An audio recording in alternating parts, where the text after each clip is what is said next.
Okay, girls, this is going to be a quick video, but I want to walk you through how to do the Tea with Galileo lab, which I call that um, because in my head, Galileo was a really cool guy and was probably totally zen while doing all of his experiments and completely calm about his house arrest troubles. So he would be drinking tea while taking data. Who knows? If we were in my classroom, that's what we'd be doing. So that's why I name it that. Okay, so obviously our equipment's really different.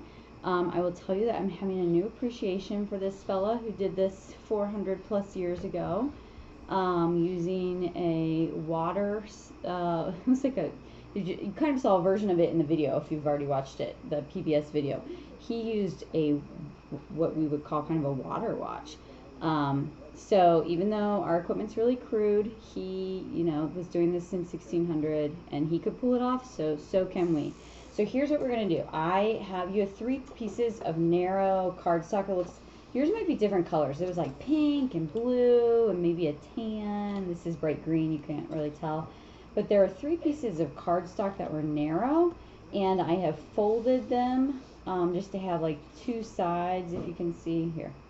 There's the good. 2 sides and a bottom. The point is I'm just making a ramp, and I use the masking tape, which should be in your lab box, to tape this into a ramp. And you want it to run pretty, you're going to take a marble and roll it down this thing. So you want it to be pretty smooth, avoid bumps. Tape it so this isn't super straight, as you can see. It has a little bit of a sag, but we don't want, big dips in this thing, because that's major room for error. So you want to tape this thing, and you should have your ramp, you should have a marble. Eventually you can use a BB to compare mass, and then you're going to have our measuring tape. Make sure when you're looking at your measuring tape that you have it in your metric units, so centimeters. And when you measure it, when you get it taped together, you just want to make sure it's about 0.75. It might be longer than that, and that's okay. So when I measure mine right now, it's about 81 centimeters, so that's good. So I'm going to be taking data at 15 centimeters, 30, 45, 60, and 75. This is all in your data table, okay? So your setup is pretty simple. Let me see if I can move the camera back a little bit. Sorry. It's like, what's going on here? Okay, see, there it is. So from beginning to end, you have this ramp. I took my piece of masking tape and put it at the end just to catch the marble, because it was rolling off repeatedly. And you're going to be varying the incline of your ramp. So I just use the lab box right now to ramp it up, and then I can add some things to it. You don't want to make it get much higher than this, like than 15 degrees or so, okay? So I took some data, it's Friday night right now. I took some data today in school, ran through this whole lab, did the analysis, and actually had really good results with this stuff. And I was using like little paperback books, and changing my height inclination by like 3 centimeters each time. So again, whatever you have around the house, but maybe a chapter book per data set would be great. Okay, so you're going to start with your ramp like so, and all Galileo did was mark off different intervals of distance on the ramp and measure the time it takes the marble to get down each distance. Okay, so you're going to take your measuring tape and you're going to measure. Now this is hard to see because I'm setting it inside my ramp, but what I'm going to do is set the measuring tape inside my ramp as I tip this thing over, and I'm going to mark off approximately, we want to be as precise as we can or accurate as we can. I'm going to mark off those 15 centimeter increments. So like right here, and I would do it on the side where I see, but I'm doing it to show you. So right here, oh, it would help if I took the pen and marked it.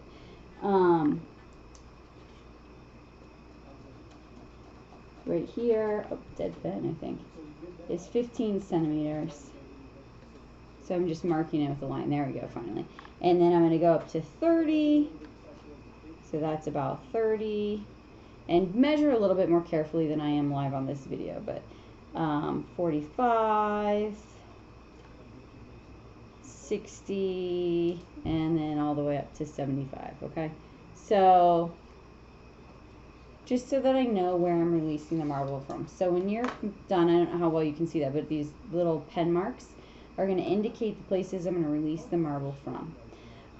The other thing I want to measure for each data set, I need to be able to measure the angle of inclination. And this is the tricky thing, because the more accurate we can get this angle, the more accurate our results will be.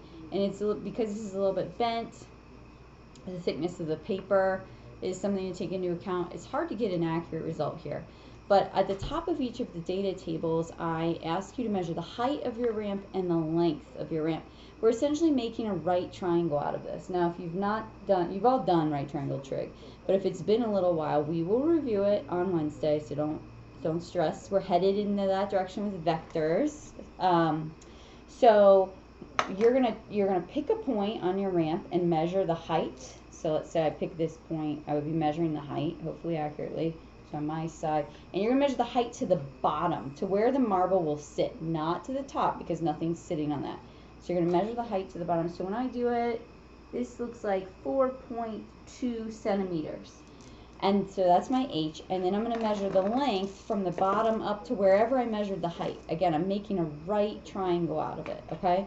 So I need to find that H, which is your opposite, and L, which is your hypotenuse. So I can say sine of this angle theta is equal to height over hypotenuse, and use that to find the angle. Again, I'm going to run through that with you on Wednesday.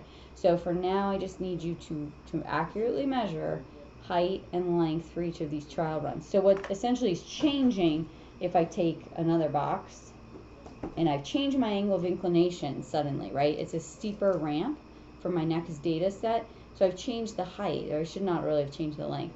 And so that's going to give me a new angle. It's like, hopefully that makes sense. Okay, so you're going to have 4 data sets that you're taking between now and Wednesday. So the first thing you do is measure that height and length. Then you take the marble, and you have your cell phone or stopwatch, and you are going to get it to stopwatch mode. I used my cell phone today and got pretty good results. And so you're going to start at your first mark, which is the 15. And I just hold my finger like right in, it's kind of hard to see, but hold my finger right in to keep the marble, I'm losing the inclination, I'm bending it, to keep the marble in line. And I'd have my stopwatch and press play, and I'm going to measure the time it takes to come down and hit the bottom. Again, hard to see because I have these sides, and if I bend them down, the marble will fall. But I do that, and I do at least 3, preferably 5 trials, where I just keep letting it roll, and I'm releasing from 15 again, and roll, and releasing from 15 again, and roll, and so on. So I would have 3 to 5 time trials. If you get a time that's really quite different from the rest, throw that out. It's probably a user error on your part, just reaction time. And you're going to average those 3 to 5 time trials, and that will be your average time in your data table for the marble to go 0.15 at this angle. Then you go up to 0.3, so I'm going to start releasing it from this spot. And again, I'd have my stopwatch, I'd release, and it's going down. Maybe you can kind of see it coming down the ramp right now. I'd release, and down it goes. And I'm going to, again, just do this multiple times. I do it up at 0.45, and I keep going. And so I go all the way up to 0.75. So for each of these different distances, I'm going to take 3 to 5 time trials, average the trials that seem to be good data. So if I take 4 trials and I have 0.6 seconds, 0.7 seconds, 0.8 seconds, and 1.4 seconds. That 1.4, like that's my bad. I did something wrong there. So throw that out. And so that average time will go into your data table. And then there's a third column on the data table that says average time squared. You're literally just going to square the average time. So just in your calculator, square it. Okay?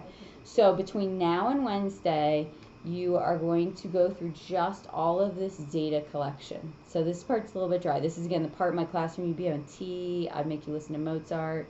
And you would do it for one angle. You're going to make it a little steeper for your second, a little bit more steep for your third. And for each of those distances, you're taking your multiple trials.